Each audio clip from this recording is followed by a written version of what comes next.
It's the weekend and you have financial questions that need answering. That can only mean one thing. It's time for Jill on Money, the show that takes the mystery out of your finances. Here's your host, Jill Schlesinger. Welcome, welcome. Thanks for joining us. It's Jill on Money. We are broadcasting live from the Capital One Bank studios. And we are just kind of plodding through here. Getting through the almost spring feeling. It ain't spring. I don't care what anyone says. I kind of don't even think of it as spring until we get past Easter. It's a little bit. Here in the Northeast, a little bit of a tease these months. You get like one nice day and then, yuck, something bad happens the next. Anyway, this is not a weather program. It is, in fact, a show to take the mystery out of your financial life.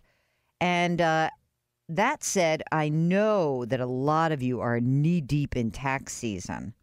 I know that there's a ton of confusion around the new tax law and what has happened. And so we do have a number of tax-related posts that I've done, also some segments on TV.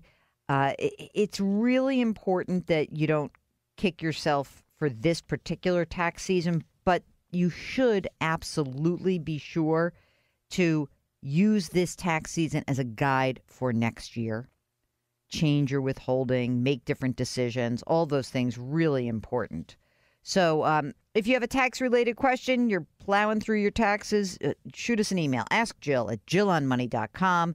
And if it's time-sensitive, let us know because, you know, we get a ton of emails. We want to respond to the time-sensitive ones. I think it's fair to say that as Mark looks at all the emails, what he does first is says, who wants to be on the air with us? Because we like to have you on the air. We always learn something when we have you live. And so if you can get over your shyness, then come on the air and we'll answer that question as quickly as we possibly can.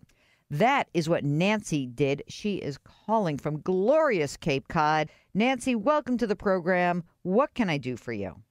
Thank you very much. Yes, it is glorious. We've got a little dusting today. Nice. Well, my question to you today is regarding a sudden wealth situation in that, you know, I was left some money I sort of expected, but now I have some money that I need to take some responsibility for, and I'm not quite sure where to go with it. Okay, so tell us about yourself. Let's do the before and after. So before you were living your life, what was going on for you, Nancy?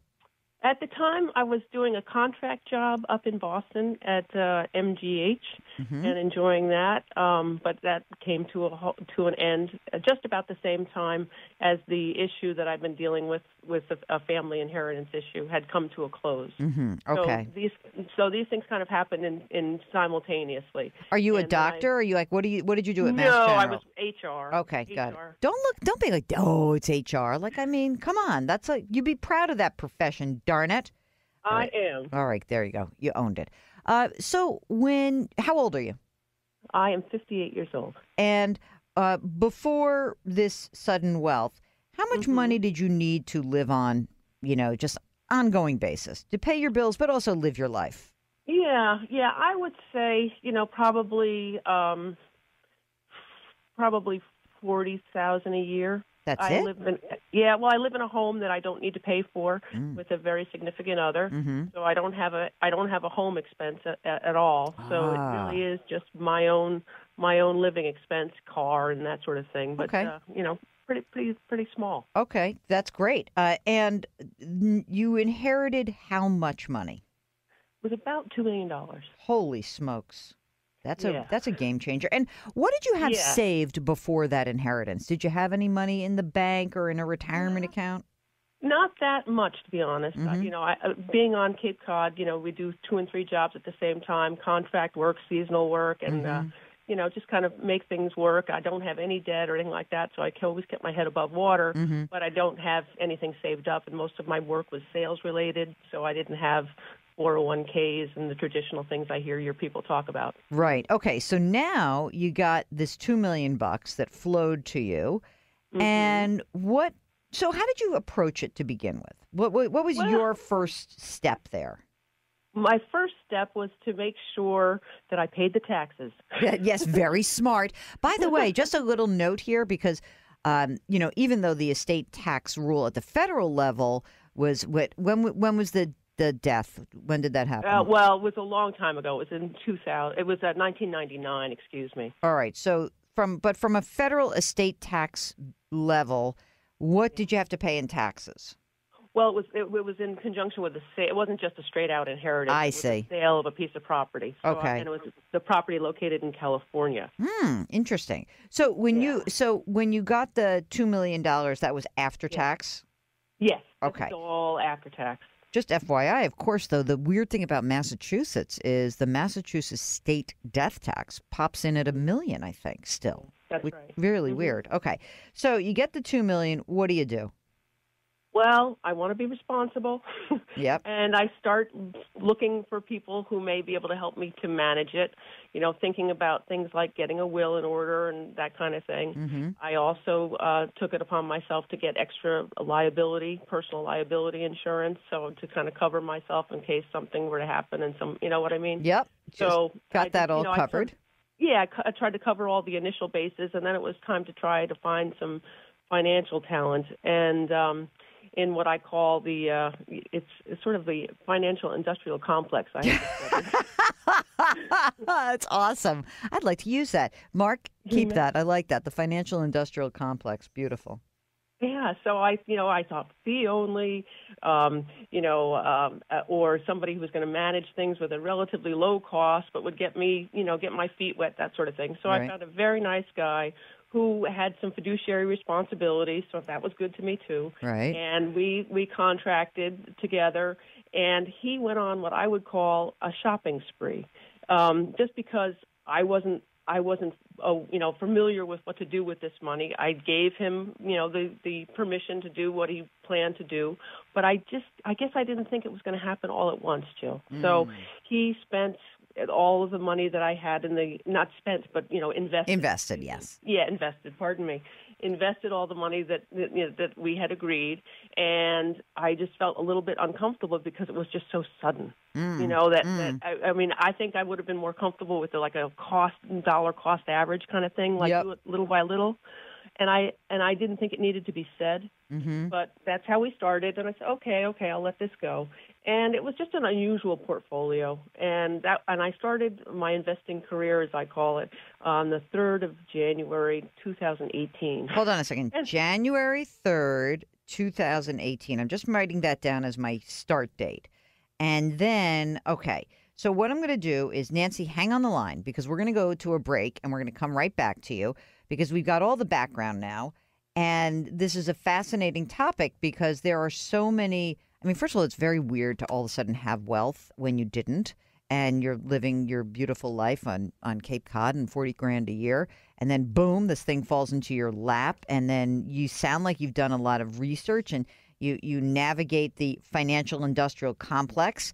And maybe the investment dude said, I'm going to put it all in these investments at once or not. Who knows? I'll get more on that. But when we come back, we're going to find out what happened in 2018 when Nancy's advisor did that lump sum investing and where we are today. You're listening to Jill on Money, where we are talking about sudden wealth. How about that? Jill on Money. Ask Jill at jillonmoney.com is your email address to ask us questions. We'll be right back with Nancy.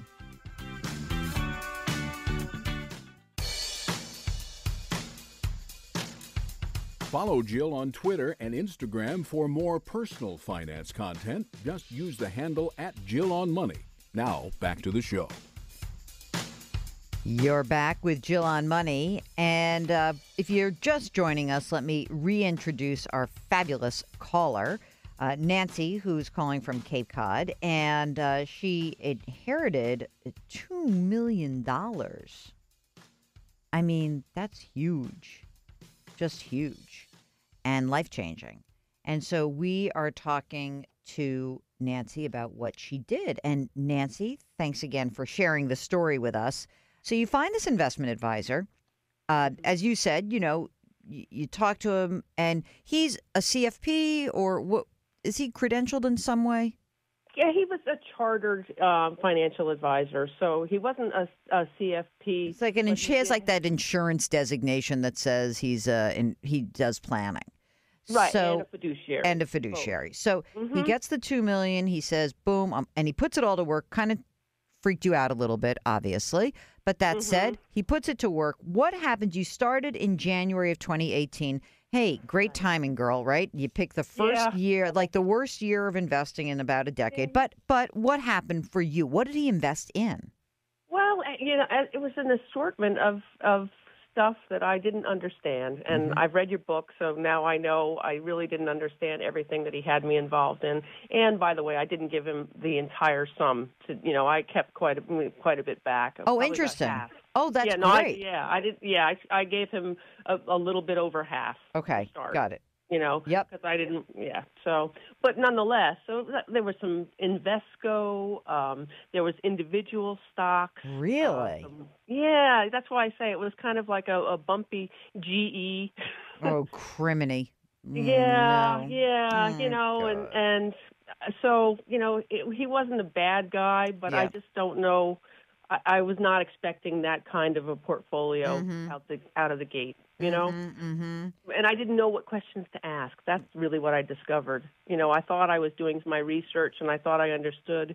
And then when it came down to people actually doing stuff, I wouldn't have even known the questions to ask. Right. But now you do because you have the book. But now I do. Sorry. A little too late. So let's talk about I'm still calling you. Where do we stand? What's happened now? So half the money invested. So $1 million got invested.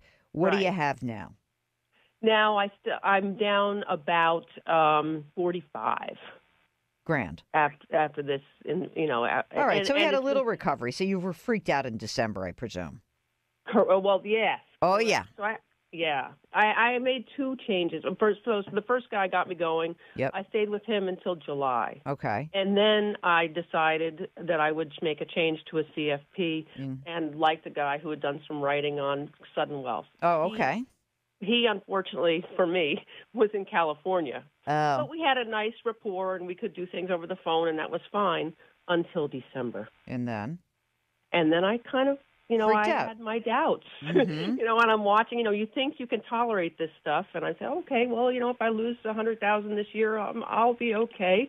And then you see it happening and then it gets scary in a hurry. So what'd you do? So I called California. I said, help, is there anything we should do? And he said, really, no. But I didn't believe him. So what did you do after that?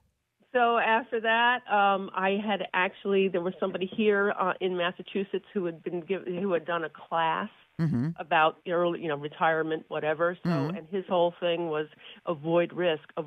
You love that. This is like he's singing your tune, baby. Right? You. I love you. No risk. Okay. Right. So I think, okay. So I met with him and signed something I shouldn't have signed, and money started disappearing from my Schwab account without my actual say-so. Oh, my God. Yeah, so 3 o'clock in the morning, I see money shifting from my Schwab account to another TD, and I'm saying, hold the phone. So I called my risk man. Yes. The next day I said, no, because I really didn't want to end my relationship with my CFP at the time. Right. I was just really scared. Right. And this thing happened, so I now no longer have my CFP in California, although we're still on good terms and I can come back anytime. Of course. Please bring you and your money are welcome back whenever you'd like to come. Apparently. And, that's the other thing. Everybody wants it. You're the most popular girl at the dance. Right now I kind of am. So anyway, so right now I just have some things. I sold the bond portion of the portfolio in a panic in the third week of December. Okay. So that was about half of the portfolio at that time. So about four. Let's see, what would that be? Yeah, probably 400,000. Okay. I sold in December, and I have it in high interest safe CDs right now. Safe. Yeah, savings. Okay. High yield savings. Of the $2 million, what's left? What's left is let's see, 1 6.8. Okay, so we're not so bad. It's a bad. It was a No. bad first lesson, but Yes. but it's behind you. Exactly. Okay. And I have a lot of losses that I can carry forward for a long Oh time. yes, that's always a nice soothing reminder of your first entry into the marketplace. Well, I guess I'm glad I got it out of the way early. Yeah, you did, and you learned a lot of Yeah, lessons. I And did. now you're probably finding out stuff that you kind of wish you knew, but you know what? You Mhm. know it today, and that's Correct. really important. Okay, so now what are we going to do with you? What has to happen now is we now are going to go do this the sort of the opposite way. We're going to say if you have a $1.8 million, you've got to keep a bunch of money that's just set aside in cash, right? That's going Mhm. to make you feel good, and that might be a couple $100,000 because you might Right. need that as just a buffer. And Mhm. so even if and is there any money that you need to spend on the house or anything like that at this point? Well, we have a recording studio in my house, and we had a flood Oh, while I was away in Boston. So there could be some money spent on the house here. And my other thought too, Jill, was that I might take some of the money that I have, hmm and I might buy another whether it's an investment real estate nah, or just I know now I'm rethinking that. nah. But my I don't. initial thing was Here's that what I want to you have. have like this beautiful pile of money. It's liquid, okay? Yes. So, what I think you need to do is now you need to sit down with someone who's going to hold your hand and right all of the wrongs that have been done to you. Mhm. And I'm going to help you with that because I am actually going to, off the air, give you the name of a couple of people because lo and behold, I spent some time in New England and I know people in New England and I know people who will be very happy to very like methodically walk you through this process Mhm. and calm you down and do this the right way, which is to say, okay, we need to get Nancy about 50 grand a year from this, especially before you start collecting Social Security. And we need to make a plan to get you there. And then when you start collecting Social Security, in say 7, 8 years, you'll be able to draw a little bit less from the portfolio. But you want to try to create a portfolio with the least amount of risk possible to get that money out. And so, what I think is really important here is that we get somebody to sit down with you face to face who will do that. And I have the person for you. It's amazing. Yeah, it is. I just need a financial home. What I want to do is, I'm not going to plug him on the radio show, but I am going to have someone take care of you. And for everyone else listening, this is a very important concept, which is when you come into a lot of money, you want to go really slowly. And you want to try to assemble a team that's really going to take care of you. And the first step, probably, that we missed in this was to have somebody sit with Nancy and understand she's a brand new investor and she needs to go slow. So we're going to build a plan and then we're going to slowly implement that plan. And when she is ready, we're going to slowly start to make the investments that get her the money she needs. And if you have a weird feeling, then get the heck out. Walk away. So, Nancy, hang on the line. We're going to get your name. And for everyone else listening, we're going to talk more about these situations. When you have some sudden wealth dumped in your lap, what do? Yeah, that situation? Give us a holler. Ask Jill at JillOnMoney.com. We'll be right back.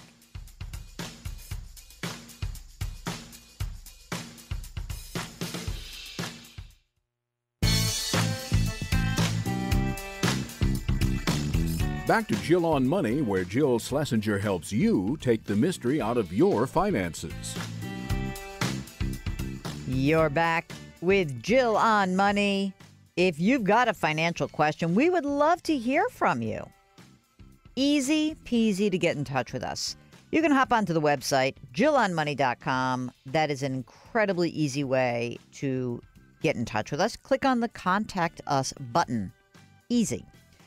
You can also just send us an email. Ask Jill at JillOnMoney.com. That is what Veronica did. I'm just going to blow through some of these emails, man. I know, gang, we have got a bunch of interviews that are going to be lined up, but we also know that you've got these financial questions. Some of them are time sensitive. We're trying to respond. We're a little buried right now, Mark and I sort of made a New Year's resolution with one another that we were going to try to get unburied, which means we are talking to you and answering your questions instead of populating the show with tons and tons of guests. If we get a fabulous one, yeah, we'll put him or her on. But for now, it is all about you. Again, if you have a question about your money, ask Jill at jillonmoney.com. And if I write the sequel to my book, The Dumb Things Smart People Do With Their Money, you may end up in the book. That's what happens. Okay. Veronica asks, over the past few years, I've had a bit of an influx of money selling my company in Washington State, and I've been nothing short of disappointed in my financial advisor. I'm 35 years old. My husband is 43. My husband makes $100,000 a year. I'm not earning any money at the moment. But here's our financial situation. $150,000 in a savings account, $100,000 in an individual stock account that I manage, although I'm not formally trained. I just make educated guesses. I love that she says that. There's $300,000 in the managed account with mutual funds and individual stocks. That has lost $40,000 in the past year. That's hard to do. I mean, that's a pretty nasty loss because if you consider this, when did she write this? Let's see. She wrote this in February. So in the last year, that's kind of hard to do, isn't it? Because the market was down 6-ish last year, maybe 7 if you own the wrong stuff. 8, but she lost 40 grand, 12%. That's off. I hope she didn't. I don't know. That's pretty rough. Anyway, there's a $350,000 mortgage on the house. She also owns a rental property that she manages. She owns that rental property outright. I don't know if I'm diversified or if we have enough for retirement. I feel lost. I'm getting no guidance from my financial advisor. I really want to optimize having this much money at this young age. I'm not sure who to talk to, what direction to go next. Thank you so much. Veronica. That's the, who wrote that song? Elvis Costello, maybe.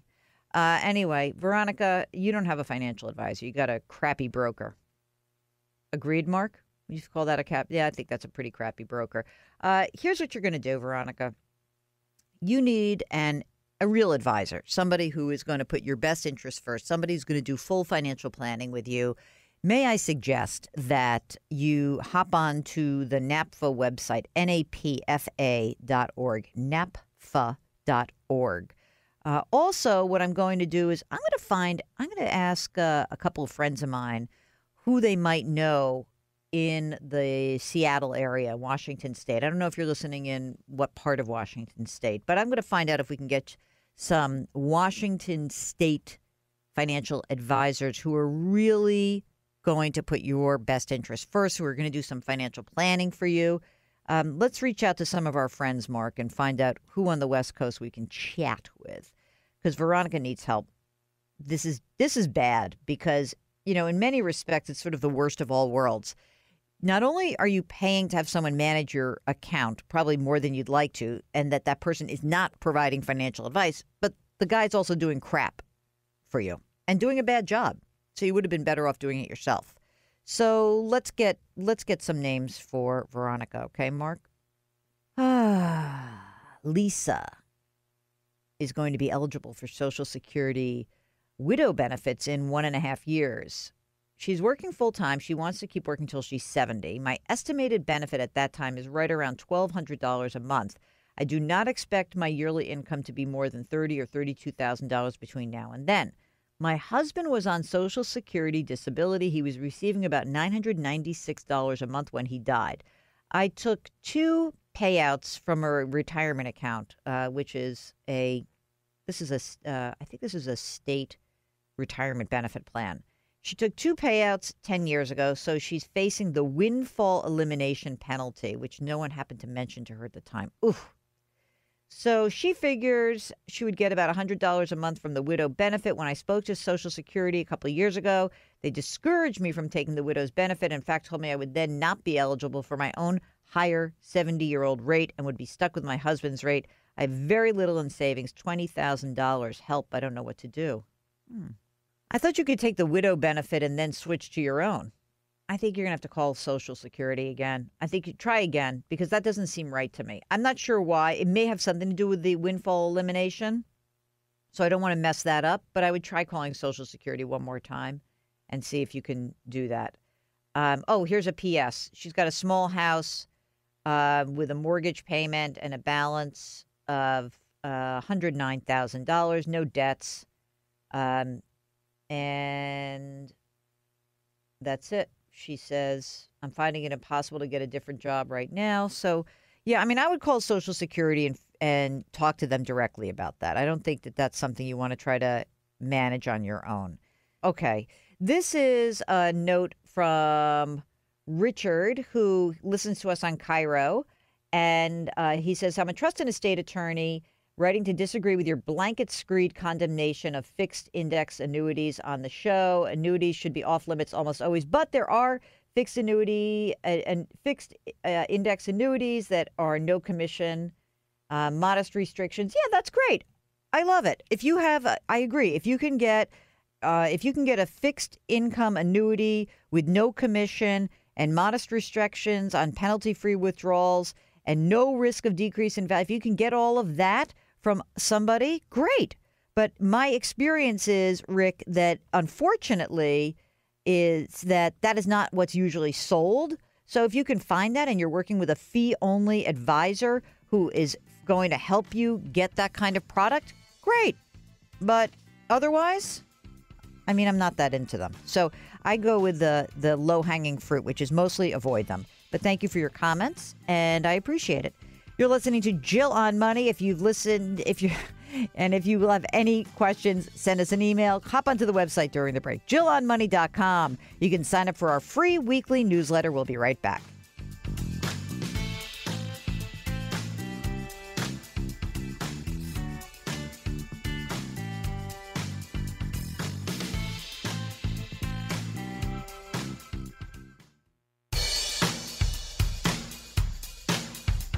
Do I invest here? Should I put my money there? Jill Schlesinger can help you. Back to Jill on Money. You're back with Jill on Money. Hey, if you're listening to this and you work for a big company and you think that I should come and do a little financial boot camp at that company, shoot us a note. The email address is askjill@jillonmoney.com. I'm starting to do a bunch of these events, and it's all around the book. The Dumb Things Smart People Do With Their Money, 13 Ways to Right Your Financial Wrongs. Basically, I put together this unbelievably gorgeous presentation, so now I just want to use it. I don't want it to be dwelling in the depths of my computer.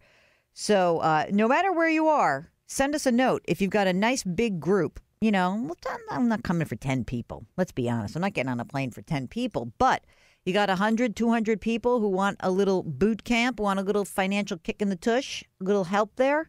Send us an email. It's askjill@jillonmoney.com. Askjill@jillonmoney.com. Okay, let's bang through some more of these emails. Terry is writing. He says he retired a year ago from the state of residence, state of Washington at 61. And he took a chance on not having medical insurance as it was too expensive, $2,300 a month. That he said it was too expensive given that he only gets $2,300 a month in retirement income. Now, this June, he can collect Social Security. Then he's got to wait for open enrollment in November of 2019. Any ideas on what insurance is worth buying then until I turn 65 and switch to Medicare? This, to me, is one of the worst bets you could ever take. I know it worked out for you. Boy, this reminds me of Annie Duke, Mark. This is the woman who wrote Thinking in Bets. If this is not resulting, I don't know what is. So you probably think you were really smart for foregoing insurance. I think that was really a bad decision. You got lucky, okay? But that is not a good decision. So go to healthcare.gov, look at any associations that you could possibly be a member of. Maybe it's an alumni association. I don't know what you did for a living. And then you should really think about getting this coverage. And I don't care what it costs. I mean, at this point, now you're in months to go until you can actually get your Medicare. But boy, this is a terrible bet to make. Really terrible. So please, just go get some coverage. And you're going to have to suck it up. I don't know what else is going on in your financial life if you have savings, but you're going to have to spend some money to do this. Okay? Oof. Good God. Can't stand that one. That hurts my stomach. Okay. Christopher is freezing in Minnesota when he writes this. I love that. And he said his wife and he make an income of about $4,500 a month. Their expenses are around $3,500. I want to continue to save and buy a house and maybe even rental properties because they've got experience leasing and maintaining apartments. That's pretty good. My question, I've got $35,000 in school loan debt. 5 to 6% is the interest rate. Payments are $700 a month. I'm wondering a good time to start aggressively paying down the loan versus saving. How about now?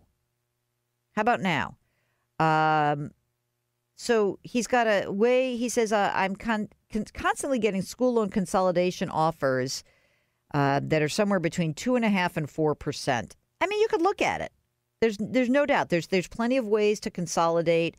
The risks are that you now have a federal loan, which has some flexibility. There are costs involved in loan consolidations.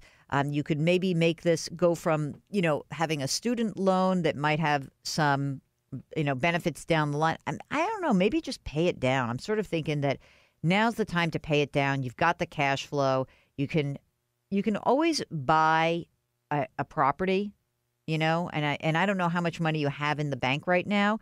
I think he says, I see. He's got $7,000 in savings. You're not in the position to buy a house yet. Use that money, pay down the debt, then accumulate your down payment, Christopher, and let's not mess around with this. There's a lot of risks people are willing to take. I wish they would just kind of take a deep breath and look at what else is out there and what could really screw you up. All right, this is from who? Who is this? Peter is 57. And listen to this. He's got the opportunity to begin collecting his pension without quitting his job. He's got $1.5 million in an IRA, and the pension can be taken as a lump sum of approximately $1 million or an annuity with approximately $7,000 a month.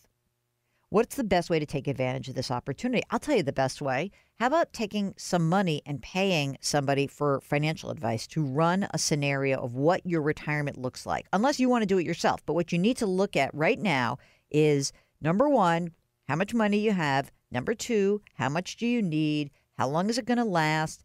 And does this make sense to have that stream of income? You didn't mention whether you're married or not. Sometimes it can be very helpful if you've got a spouse, especially if a spouse has a big age difference. I think that, the easy answer that any broker would give you is, roll that $1 million into your IRA, not a problem, but that may not be the best thing for you. So I think you need some help, and I would get some hourly advice from a qualified investment advisor, one who will put your best interest first. Okay? Come on now. I'm going to do, when we finish the show, we have to go to a break, but we've got another pension question coming right up. And Michelle is also asking about lump sum versus a stream of income pension payment. So when we come back, we're going to dive more into the lump sum or stream of income payments. Very interesting questions. You're listening to Jill on Money. If you have a financial question, we would love to hear from you. All you have to do is send us an email, askjill@jillonmoney.com. Hop onto the website. You can buy my book, The Dumb Things Smart People Do With Their Money, 13 Ways to Right Your Financial Wrongs. It's right there. Click on the link to the book. All right, we'll be right back.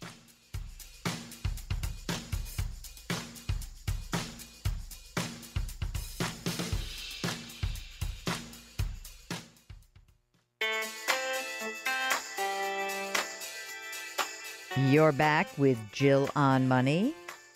If you've got a financial question, give us a holler. It is askjill@jillonmoney.com, and we are broadcasting live from the Capital One Bank studios. I just want to finish the hour with another question about the lump sum or stream of payments. This is from Michelle, and here we have a couple, 63 and a half and 62. And Michelle says, I've worked at my job for 40 years. I have a pension or the option to take a lump sum. We're raising our 4-year-old grandson, who we have adopted. Oh, boy. We're uncertain which way to go. We feel like we could be leaving a lot of money on the table if we don't make the right choice.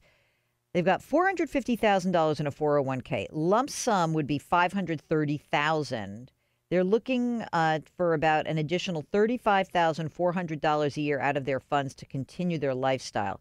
The pension at 100% survivorship would be $32,400 a year. I think I can do that math pretty fast, actually. That seems like a much better deal to take that, because I don't know how long these payments last, but you can kind of see that lump sum is not that much relative to the stream of payments. I think that if it's 100% survivorship, you're really talking about having that money over many, many, many years.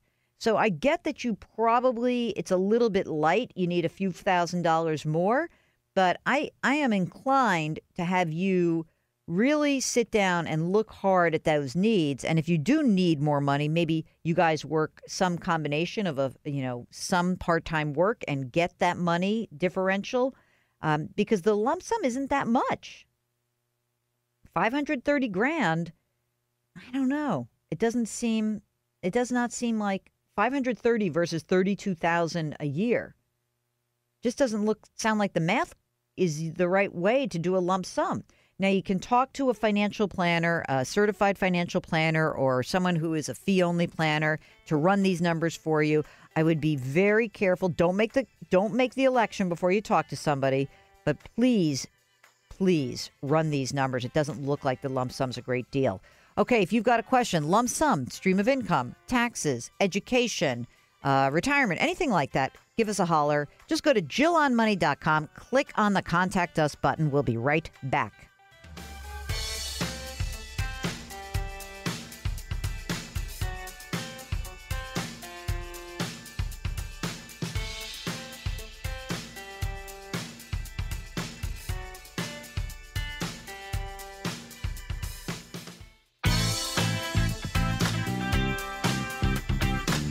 It's the weekend, and that can only mean one thing. You're listening to Jill on Money, the show that takes the mystery out of your finances. Here's your host, Jill Schlesinger. Welcome. It's hour number 2. You're back with Jill on Money. We are recording live from the Policy Genius Studios here on the far west side. I refuse to call it Hell's Kitchen because it really isn't. Policy Genius is the easy way to compare and buy life insurance. When is Life Insurance Awareness Week or Month, Mark? Do you want to look that up so that we know? What would be fantastic is that we got to get the Policy Genius CEO on the air with us for Life Insurance Awareness Week or Month or whatever. Check it out, though. It's a cool site. We like her. Jennifer Fitzgerald. She's the sponsor of this hour. Name sponsor. All right. If you've got a financial question, why don't you go to our website? It's called JillOnMoney.com. JillOnMoney.com. And there you can get a lot of content. You can read the stuff that we're writing, listen to old shows, watch television segments. You can buy the book, my book, The Dumb Things Smart People Do With Their Money. 13 ways to right your financial wrongs. Love to have you buy the book right on our site. You can connect through any bookseller that you like, or you can go into your local bookstore. That would be a nice thing to do, too. And you can also sign up for our free weekly newsletter. Hey, how many people on the weekly newsletter? What do you think? Like 20,000 now? 15,000? Well, something 18? Maybe 18,000. So check that out. Free weekly newsletter. You can also, by the way, subscribe to our sister podcast. Apple, Stitcher, Radio.com, Google Play, anywhere else you find your favorite podcast. You know, podcasts, it's just like radio, except you get to figure out when you want to listen to it. Very easy. Okay, we are still trying to get unburied from our emails, which is why this first quarter has been devoted to you and your questions. So let me get going with that because I think it's very important. BJ writes that I have been divorced since the summer of 2008. While I kept the house and mortgage, my husband signed a quitclaim deed giving me all the estate, right, title, insurance, blah, blah, blah. Since the divorce, I've paid all the mortgage payments myself. Last summer, I was getting ready to pay off the mortgage. I spoke with the company and asked them to quit withholding interest as escrow would not be needed the following year. They told me this is the way they always do things. They would send me the escrow once the house was paid off, meaning the home mortgage. Okay, so now the house gets paid off. Mortgage company sends her a check in her name and her ex-spouse's name. Taking it to the bank, they said that they couldn't cash it because they would need my ex there to agree that he would not object to me taking the check. I contacted the mortgage company. They say because both names were on the mortgage, the check must come in both names, despite sending them the divorce decree and quitclaim deed. I feel stuck. I could really use this money. I have been solely responsible for the home for more than 10 years. Despite having a signed quitclaim, I think my ex-husband wouldn't feel entitled to half the check. And if he wasn't entitled to the check, I think he wouldn't sign. I hate to contact him. He was controlling and abusive. Ugh. Has a history of trying to cheat me in the past. Can you help? Check's going to expire soon. Okay. So here is the problem. A quitclaim deed does put the deed in your name, but you never actually got him to, you never got his name off of the mortgage. And therefore, what I think is, I think that the mortgage company is probably right legally. A lot of people, when they get divorced, do this, that they leave the ex's name on the mortgage because they don't want to refinance. And unfortunately, this is a situation where this is essentially it's a mishap. It's a missed step by your attorney. So here's what I would do. I would go back to the divorce attorney. I would have the divorce attorney try to contact the other side, and I would never have a conversation with your ex about this. But if in the worst case scenario that, he gets half the money, it would suck, but at least you'd get the other half. So I think that it would be smart that, I think it would be smart for you not to engage yourself, but at least get the lawyer to do it for you. Here is a follow-up about using losses from the rental property to offset regular income. They're not. We're not. Okay. So the question was about rental property. Should you pay off the mortgage? And RISA confirms that they can't use losses from their rental property to offset regular income. So they're not benefiting from depreciation. The question is still, do I pay off the mortgage? I say, you know what? No, don't. Why should you pay it off and lose all your liquidity? I still don't like that. But thank you for checking up on me. I appreciate it. Okay. Sarah is 59 years old, retired at 56 after working 35 years. Lives modestly on bank savings, money market checking, several annuities to use when I need them before my Social Security and pension start. I have a 403B. It's worth $640,000. 2 older fixed annuities. One is a non-retirement one, $62,000. The second is a Roth, $14,000. I have a third annuity, $48,000. Non-retirement. Okay, all this stuff. What is the question here? Let's go. My income is low. I've been taking advantage of slowly converting some of my retirement funds. I co-own a second home. The mortgage is $79,000, which will be paid off in 5 years. My primary home is paid off in full. The fiduciary I'm consulting with is recommending converting a good portion of my 403B into a fixed uncapped annuity that follows the index. Why would you do this? I got to the nut graph right at the very end, right? No. You have enough annuity. You don't need stream of payment. Don't do this. Why is everyone so annuity manic? I don't get it. You don't need to do this. Okay? You do not need to do this. Please. I doubt that person is a fiduciary, but I would go find someone else. All right. Here is Brad. I heard you say you should have a year or even 2 years worth of expenses in cash as you're nearing retirement. What's the purpose of having a large balance? I get the emergency aspect. I wasn't sure why else you'd need a larger balance nearing retirement. If stocks take a big dive, you would tap the cash until the stocks recover? Yes, that's exactly it. That is the reason why. Okay? Because if you are retired or you're nearing retirement and all of a sudden the market goes down and you are planning to live off the money in that portfolio, you may prevent yourself from invading that portfolio, which I think is incredibly helpful at that period of time in your life. Okay? Time? No more time. Too bad, Jill. All right, don't worry. We got plenty of time to get through a lot of these questions. We're trying to dig out. We appreciate every single one of you who sends us an email.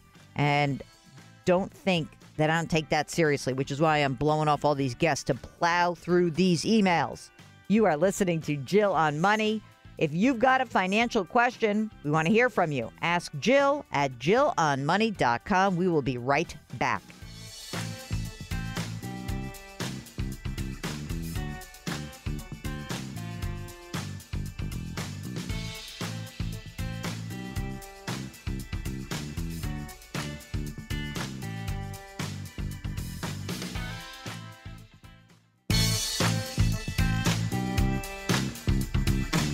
Back to Jill on Money, where Jill Schlesinger helps you take the mystery out of your finances.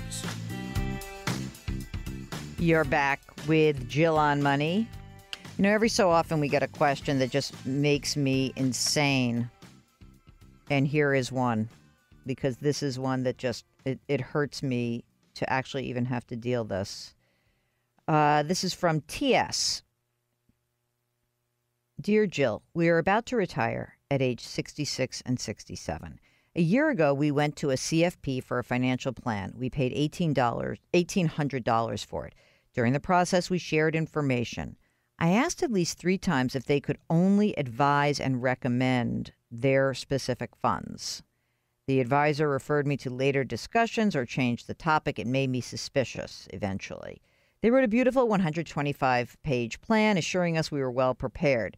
The initial step, I'm sure this means that their recommendation was to establish an income stream and to fill the income bucket in their plan. They recommended that $350,000 move from a 401k to a single premium index annuity.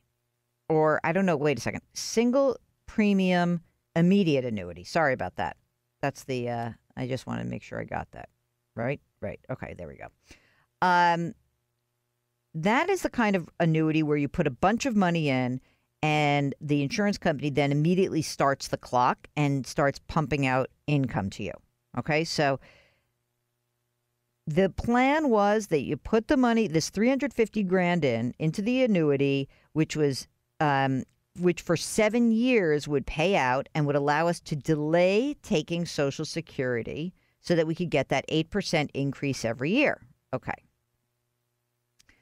Now, the plan paid us a total that was only $614 more than the face value at maturity date. It seemed illogical. I went online. I found much better rate outcomes at Fidelity and in calls to a USAA contact. A little later, I went online and I saw a chat page about the company. I'm not naming the company's process, and saw several complaints about returns and mutual fund. We pulled out before committing to switch our $2.3 million portfolio to their mutual funds. My concern now, we are exploring services offered by another financial planning service, which is offered with a fiduciary relationship. I agreed to discuss the service because of questions on the previous plan and ideas what to do with 2 $100,000 variable universal life policies. They looked at our portfolio and now they are suggesting buy a Pacific Life Income fixed index annuity for $450,000 that will pay out $22,000 for life guaranteed. The annuity has a 6% ceiling with, quote, no chance of loss or a zero floor. I checked online and found that they are one of the few companies offering this kind of product. But with annuities, you need to be sure that it's a solid company. I also read they can reset rates on some annuities after the guaranteed time, but that was not presented in our meeting by the advisor or personnel. I'm also wondering about whether this is a highly reimbursed. okay, so let me just do this. I'm also wondering, he's trying to figure out how much is the rep getting paid. The advisor affirmed they operate as fiduciaries in their firm. Our rep is not yet a CFP. There's a 9% surrender charge. It decreases over 6 years. I'm now concerned if this guaranteed rate no loss can be reset by Pac Life. We're also being advised to use a 1035 exchange to have those two variable life policies to buy another insurance policy. The bank-based advisors are recommending we buy this, blah, blah, blah. What's your opinion of long-term care insurance? It's a long, long email. Do you have opinions on the Vanguard personal financial advisor program? All right, here's the thing. Mark, where's this dude from? Do we know? Okay. So we got to find this guy a fee-only person in Minnesota. So that would require me reaching out to my friends over at NAPFA, N-A-P-F-A. I need a NAPFA. You know what? Let's send him to the guy. Let's send him to the guy in Chicago. It's close enough. Let's send him to Roger in Chicago and see if we can get a real unbiased look. Here is my problem that I have from this whole story, which is all you want is an objective third party to bring experience and expertise to the situation. Now, I guess that I am inclined to think the following. I'm not sure why we need an annuity, even if it is to bridge that gap.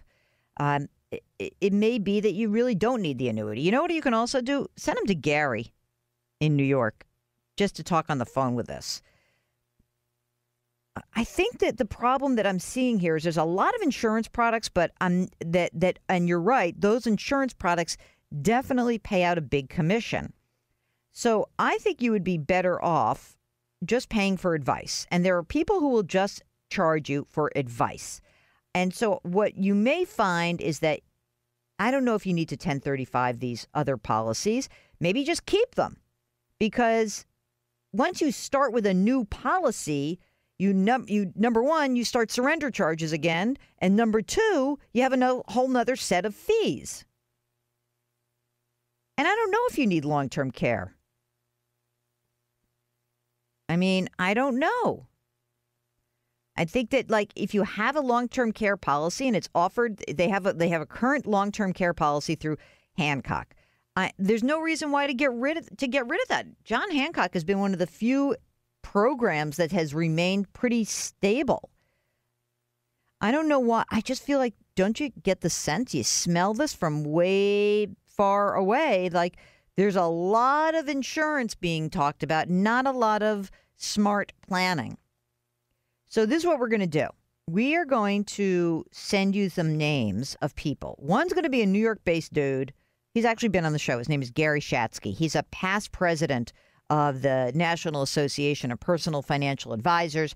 But he will talk to you on the phone. He talks to people on the phone all the time. Don't worry about that. The other one is a guy in Chicago who is a CFP. He is fiduciary. He'll give you some direction, and maybe he might know somebody closer to your neighborhood there in the Midwest. I'm just really leery of this advice. So I think your BS signal is a smart one, and I'd be very careful here. Here is an email from Rick, who wants to know, is there any possible way to avoid taxation on IRA distributions? I need the money, but want to avoid the taxation. If you need the money, you can't avoid the taxation. The way to avoid the taxation is to make a qualified charitable distribution. And then the money bypasses you and goes straight to the charity. But you need the money. Ergo, you're kind of screwed. You really need to be sure that you take that money, you pay the tax. I'm sorry, I know it stinks, but them's your choices, kiddo. That's it. So I know that that's a bummer. I get it. But that's what you're going to do. All right. When we get back, we're going to answer some more of these questions because I got a lot of them. If you'd like to send us a note, 2 ways to do it. Send an email. Plain old email. Remember email? It's so easy. It's like a beautiful way of communicating. I'm so over the whole text, and I feel like email and phone were quite fine. I don't think it was an evolution to go beyond that. If you've got a question, send us an email. Ask Jill at jillonmoney.com, or you can always send us a note from the website, jillonmoney.com, where we've got tons of resources and fun stuff out there. Check it out. And if you're running around pulling your hair out trying to prepare your taxes, be sure to check out the post on our income tax boot camp. We did it last month, but it's still good now. All right, Jill on Money. We'll be right back.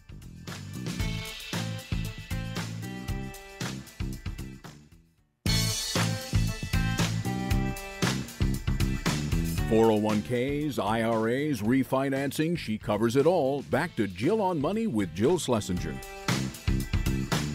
You're back with Jill on Money. If you've got a financial question, we'd love to hear from you. Just send us an email. Ask Jill at jillonmoney.com. We are coming up to college acceptance season. Don't forget about that. And this is a good prompt for you to be talking to your kids about college. And friend of the pod and friend of the radio show, Beth Kobliner, has a great section of her website that I love to plug. It's Beth Kobliner with a K, kobliner.com. Just click on the We Need to Talk College. We Need to Talk College. That's a good one. Here's a note from Laurel about college. I have 2 children. My son is a sophomore in high school. My daughter is in 6th grade. And I have been contributing to their 529 plans and savings accounts for years. After I reviewed the results for their 529 plan, the plan lost money this past year. We live in North Carolina. We have a North Carolina and also a Virginia 529 account. What is your recommendation for how to invest for my son, the sophomore? I'm concerned about continuing to contribute to a portfolio that is not earning any money with college in the near future. I wonder why that is. I would suspect that, maybe that as you came into the end of December, there was maybe a loss in the stock section. But what you can do is let's see where the account stands now. If you want, first of all, you don't need the money for a couple of years, but you can move into something where you direct the money. And you can try to keep some of the money fixed. The one problem that I have with the age-based 529 plans is I think they tend to have a little bit more risk than most people realize. It's sort of the same in the way that I look at any target date fund or any of these blended funds where they're trying to invest on your behalf based on your age. So I'm just going to go look in the North Carolina plan for a moment. It's called the CFNC. And I want to see what the heck they got here in terms of investment options. You can choose one or more. They have low cost, age-based, and individual options. So let's look at these investment options. I wonder, so there are different options. There's a conservative, a moderate, and an aggressive track. So interestingly enough, so here's what I did. I went just for the heck of it. I wanted to see what percentage, you say your kid must be 15, 16 years old. Even if you were in the aggressive one, that would have had 37% stock and 62% bond. That doesn't seem like too bad. So I wonder, have you done something else? Have you put your money somewhere else in this plan? Did you choose individual options that were not? Maybe you chose a aggressive portfolio. I don't know. I mean, I don't know what you're invested in, so it's hard for me to comment. There are a lot of different choices. These are, by the way, Vanguard investments. So you can do individual, you absolutely can do individual, less risky. You can have an income portfolio. You can have an interest portfolio, a FDIC insured portfolio. But with that, I need more information. But the message here for everyone listening is when you sign up for these age-based plans, there's lots of choices. Maybe when the kids are young, you're picking aggressive, which may be perfect. But, maybe you're like Laurel and you're all of a sudden the kid's in high school and you're, whoa, wait a minute. I don't want it to be so aggressive. So, listen, this is important. Pay attention to it, but send me more information so I can actually tell you what to do, Laurel. Okay. We have here, who is this? G. It's just a letter, G. I listen to you on KSFO on Sundays. And I'm 62 years old, a federal employee. I plan to work for 10 or 15 years. I just found out that I can also do a Roth IRA for $6,500. Yeah, so that's good. Yeah, do it. The question is whether it's to go to Vanguard or TD Ameritrade. Doesn't matter. Either one are fine. I would get a low-cost index fund. You're 62 years old. I know it's a Roth, but, maybe you just pick a large stock index fund and a large bond index fund and call it a day. I think that keep the cost down and you can hold. You could do an ETF, but I think you're going to keep adding to it. So I might as well, why not just do an index fund? Question 5 was, do you take any clients? No. I'm not in the client business. I got out of that. That was fine, thank you. 14 years of that was plenty. You guys killed me. Here we go. Here's someone who listens to us on WHAS in Louisville who's looking for a certified financial planner. It's Mary. And she wants to know, about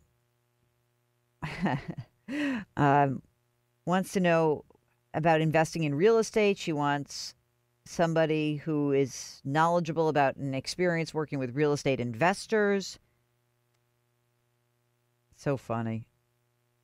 And then, by the way, I should look her up when I'm in town because my cousin lives in Louisville. True enough. Look, I think you can ask a fee-only advisor, do you have some experience with real estate? Maybe you ask the realtors that you know in town if they know some financial advisors. But again, please be very careful about making sure that you are getting somebody who is putting your best interest first, getting a fiduciary. You can go to NAPFA, N-A-P-F-A, and ask them straight up, do you have any experience with real estate investments? Okay, Jeffrey writes that he's coming to the end of a 3-year lease. The residual value to buy it will be $24,000. I don't want to take on a new lease or a car loan. I had to use a bunch of my money, blah, blah, blah. What do you think of this idea? Don't use a Roth to buy a car. Don't use your retirement plan to buy a car. If anything, just get a car loan. And I know you don't like that, but I would actually prefer you do that. It's boring, but it'll work. All right, you're listening to Jill on Money. Ask Jill at JillOnMoney.com is our email address. And check out our sister podcast. It's called Jill on Money. You can get it on Apple, Stitcher, Radio.com, Google Play, anywhere else you find your favorite podcast. We'll be right back.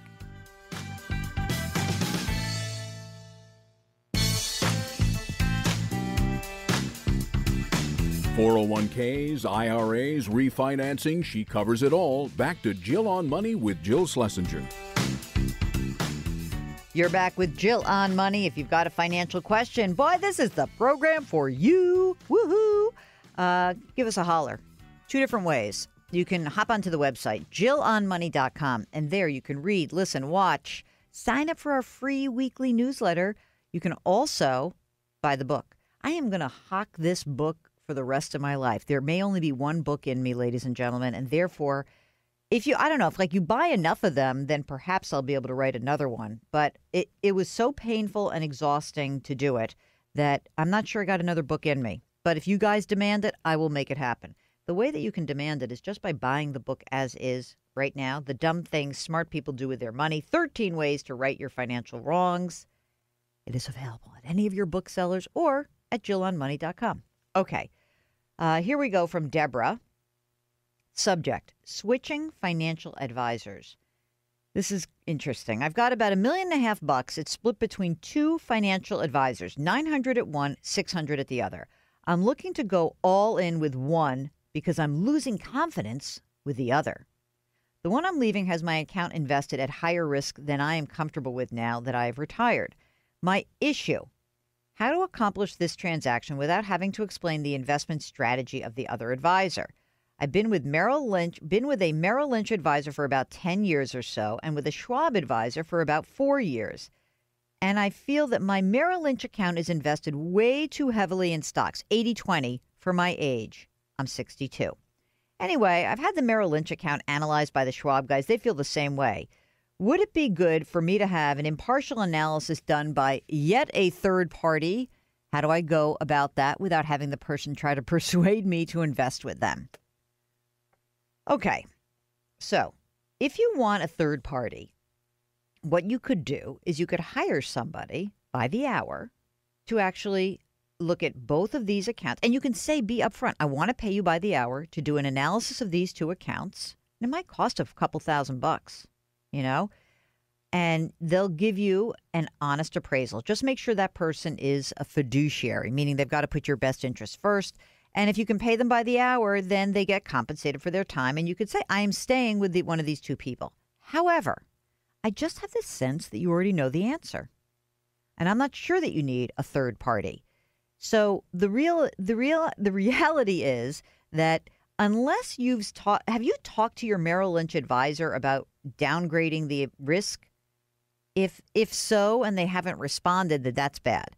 If you just want to leave Merrill Lynch, you don't have to go nuts. You could literally say to the Schwab guys, and I presume that the Schwab people I'm not sure if they are fiduciaries or not, but my guess is that the Schwab folks might be independent because they're clearing through Schwab. And you can say, first of all, say to them, okay, what is the cost? Will the cost differential sway you? Now that you have $1.5 million with the Schwab account, you want to get a cheaper fee. You want to try to negotiate a lower fee for yourself. But I don't think that again, presuming that you really like the Schwab people and you like the way they're managing your money and it's consistent, you don't owe any explanations. 100 years ago when I was a financial advisor, I would always want to hear from somebody to tell me like why they're leaving, but you don't have to do that. And in fact, what you can do is you can initiate the transfer at Schwab, and the whole thing will happen very seamlessly. And you can then, once the transfer is submitted, tell your Merrill Lynch folks, it's been great. I'm consolidating. Thank you very much. Goodbye. You don't have to even do it on the phone. You can write a nice letter, which would be perfectly reasonable. But I would press the Schwab guys to figure out how much that fee is going to drop by. I think that would be great. I think that would really be good. So that's my 2 cents. And I think that you would be better off for doing that. Okay? I know it's hard. It's like breaking up with somebody. It is. I get it. That said, I really want to remind everyone, you're entitled. This is your money. And, you've also got to communicate. So if you feel like you have not communicated with a broker or you haven't been heard, those are two different issues, right? Because if you haven't communicated and they're doing what they do, then shame on you. But if you have communicated and they have not responded to that, then that's shame on them. If there's something in between or you just really want to move, you can move.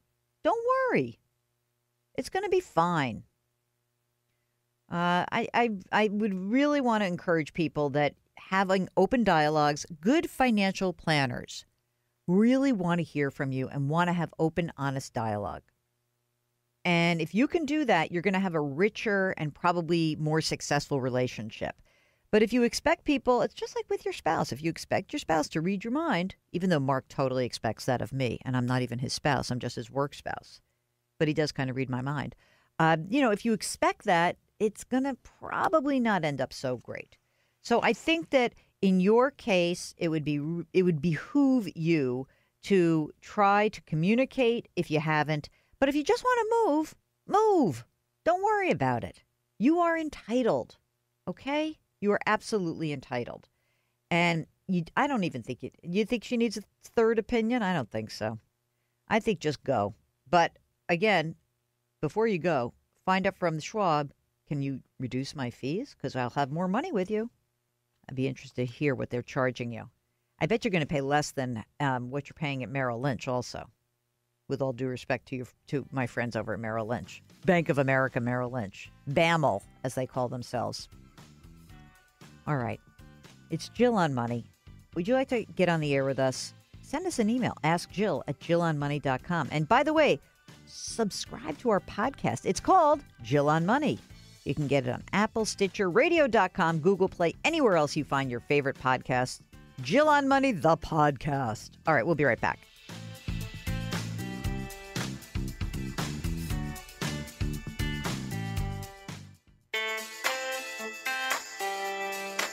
You're back with Jill on Money.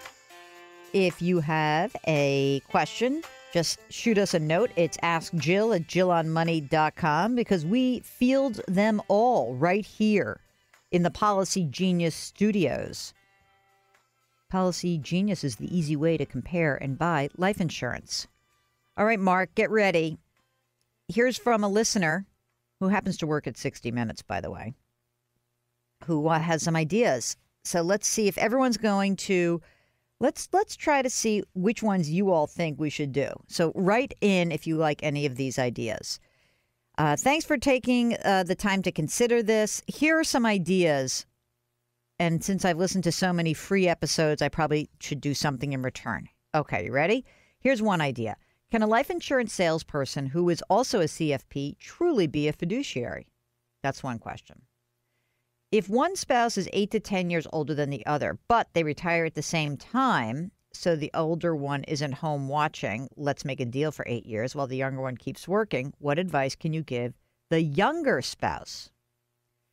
Advanced directives. They seem to be a moving target, and you always hear stories about doctors and hospitals saying, oh, you stubbed your toe and now you're on a respirator. Anyway, so can you talk more about advanced directives? So how about that? You like those, Mark? That's pretty good. Maybe we should get a doctor on to talk about advanced directives. I'm intrigued by that. So the American Bar Association's website says advanced directive laws merely give doctors and others immunity if they follow your valid advance directive. Doctors can always refuse to comply with your wishes if they have an objection of conscience or consider your wishes medically inappropriate. However, they may have an obligation to transfer you to another healthcare provider who will comply. I think advance directives should be revisited, as should healthcare proxies, every couple of years. And anytime you go into a hospital, okay? Have these conversations. Hey, thanks, buddy. Anyone else have ideas for the show? Send us questions or segment ideas or guest ideas. We love to get them. And we love talking to you. Thank you so much for listening. Ask Jill at JillOnMoney.com. Don't forget to go out and buy that book, The Dumb Things Smart People Do With Their Money, 13 Ways to Right Your Financial Wrongs. We'll see you next week.